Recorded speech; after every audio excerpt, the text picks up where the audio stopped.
Hello. Yung mga kalaki ko. Para mo? Nangangagat mo to. Huwag nila pong hawakan. Nangangagat? Baboy na mo po yun? Hapon ng linggo ay muli nating bisitahin ang aking katribo. 4 na taon na ang lumipas na huli kaming nandito. Kamusta na kaya sila? Medyo pahirapan pa ang daan. 4x2, 4x4, kulong-kulong o motor ang tanging makakapasok. Ikaw, ano ang pwedeng pumasok sa puso mo? Dapat matuto ka kung sino ang papasukin mo at ingat sa mga manloloko.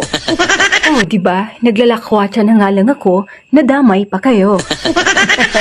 Maganda ang sikat ng araw kahit hapon na, pero ang buhay ng aking mga katribo, kasing ganda din ba ng sikat ng araw na nakikita mo o kasing lamig ng relasyon nyo? Yun.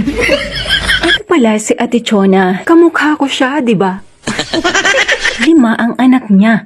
Siya lang ang naghahanap buhay sa kanila dahil may diferensya sa mata ang asawa. Nakikita lamang ang kulay sa malayo, pero sa malapit ay naaaninag ang mukha ng tao. Nakikita niyo po ako? Oo. Maganda po ba? Maganda po.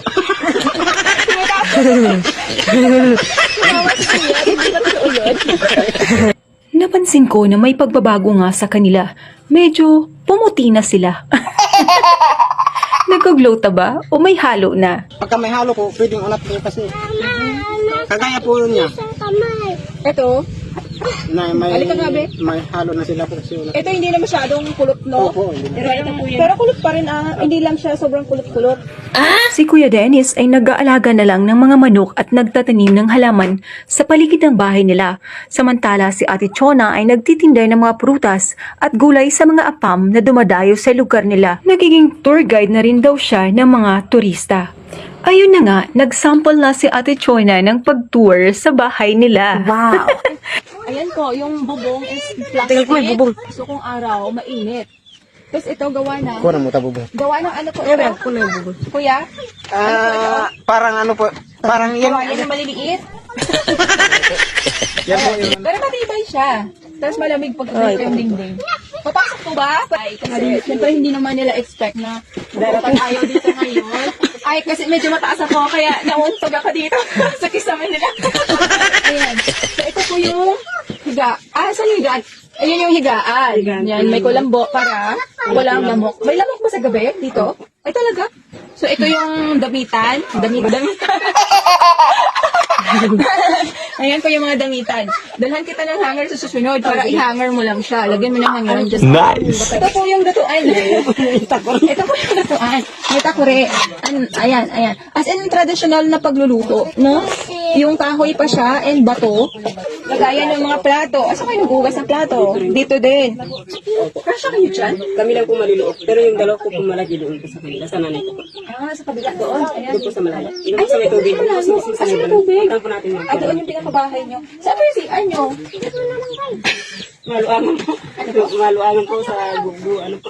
Ay, hindi dito. Wala kayong sariling CR. What? Ito dahil lumusot sila sa butos-butos nyo. Kawawa naman. Ay, ginagawa nyo. Wala kayo chinelas? Pero magchinelas kayo. Wala kayo.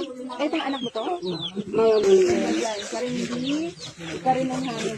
Pero ang ganda mo yung halaman niya. Wala na, kitla. Hindi lang po ako Ulan. Ito po, ano to? Upay-upay? Dito. Yan po yung dumi po ng... Labahan? Oo. Oh. Anong gusto mo? Ay, siya. Nagsuyosi ka na? Ba't ka naman nagyoyosi ha? Tinatanong ko nga po kung yung problema niya, wala daw. Naiinganyo lang daw po sa barkada. So, ano nakukuha mo sa pagyoyosi? Wala naman. Pero pwede mong pigilan. Ako, Ate Wendy. Ate Wendy mo na ako. Makinig ka na sa akin ha. Tuturuan kita. Marunong ka na ba magsulat? Pangalan mo? May mga bata na hindi na nag-aaral dahil sa influence ng bisyo. Pero babalikan ko ito at hikayatin na bumalik sa pag-aaral nila. Ibinigay ko na nga ang munting pasalubong.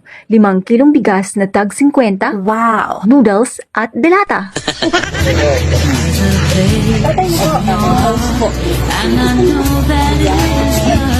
Tapos po yung... Ay, sa sabi Thank you!